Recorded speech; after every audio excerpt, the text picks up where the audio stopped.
Hello and welcome to part 5 of our 6-part series. We're almost there, our webinar.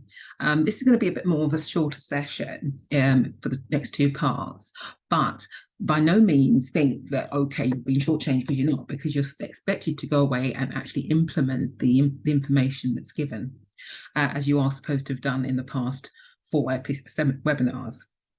So without further ado, I'm going to share my screen with you now and just continue the series. Okay, for those of you who are just joining on, that's session 5, Reject Me, I Don't Love It workshop. It's based on a short no-nonsense ebook with a message for men and women who keep going back to old relationship patterns that are detrimental to your physical and mental health. Okay, it guarantees to get you all back on track.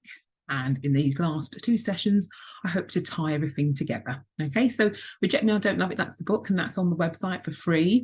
You can download that. If you go to Vitalist UK website and look for it on the website, you can certainly have that no charge to you.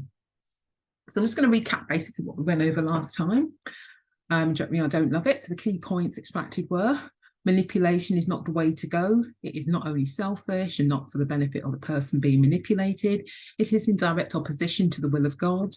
There are rare instances where manipulation can be positive, but it involves honest communication and the reason being in an emergency situation. We then went on to discuss discernment of seasons, which identifies that there are 2 types of individuals, the spiritual man and the natural man. There are 4 seasons. In reality, there's really only 1. But the delusioned, the natural man, believes that, there's just a natural man, totally oblivious and ignorant. So there are 4 seasons in each of their lives, and what distinguishes both is season 3 and season 4. These are the key seasons where a man or woman can be stuck between puberty and their man or womanhood, as is the case of the 65-year-old rock star still surrounded by groupies. Okay. And the third point we summarized last time was evaluation begins with the fruit of the spirit, and it extends to observing the man or woman in their lives, conduct and interaction with their world.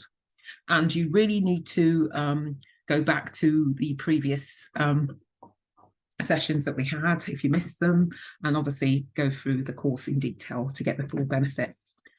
Okay, it's a proactive course, so I'm expecting you to really take on board what's being said and really think about it and evaluate yourself, see where you see yourself on a scale of being healthy, if it was a case that you were rejected, and how to obviously not take it personally.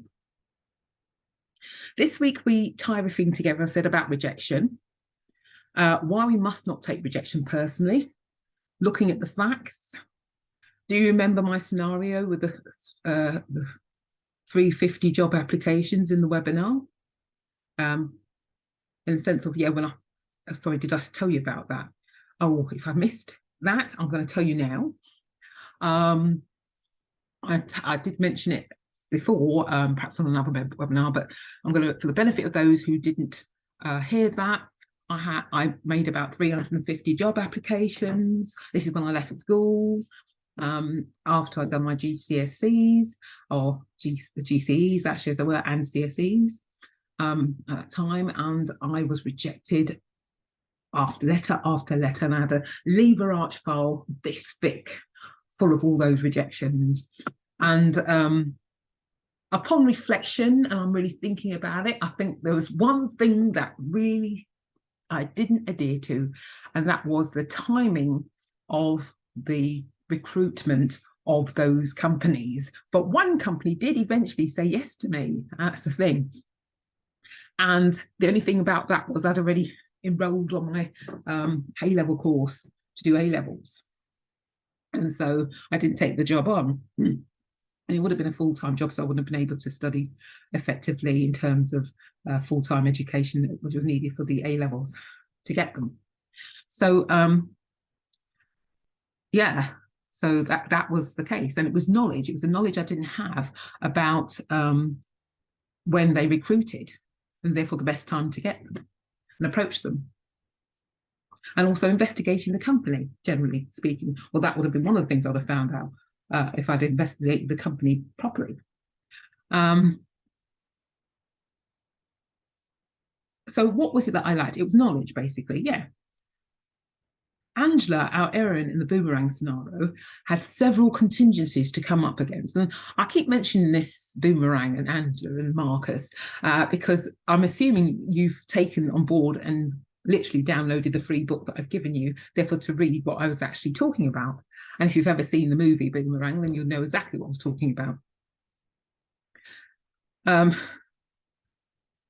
And I'm basically saying now that Angela, our Erin in the boomerang scenario, had several contingencies to come up against.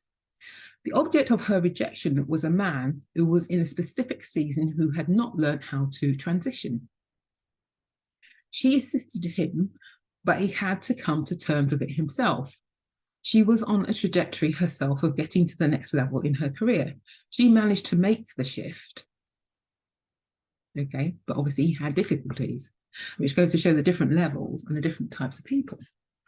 And you can genuinely help someone to see things from your point of view and therefore help them on their journey. But really, they need to make that decision themselves, because when they totally emotionally and mentally and spiritually totally understand that journey, that's when they can take it on board and literally truly grow and move on themselves to the next level. And it's developing that relationship with God, as I said before. Okay, so I did say this session was going to be quite short, but no longer, but by no means less involved. So what I really want you to do is to take on board everything I've discussed so far in this fifth session, and to meditate on obviously what we've learned so far, and to revisit this scenario in the book and reread the book again, and this character, Angela. And I want you to really assess yourself and see where you are in relationship to in where you are with respects to rejection. Are you the Angela, or are you the Marcus? Are you the Jacqueline? In any situation, who do you identify yourself with? And really take on board all the things I've said. Assess yourself. What would you say? Are you a spiritual man in the sense of the flesh man? And what season are you in? And therefore, what type of person would you necessarily wish to attract, if you wish to attract anybody at the moment? What things do you feel you need? And if you're really going to focus on something, should it be attracting someone, or should it be focusing on your relationship with God? So this concludes obviously session 5, and as I said, I want you to go away and think about that before we start the next session.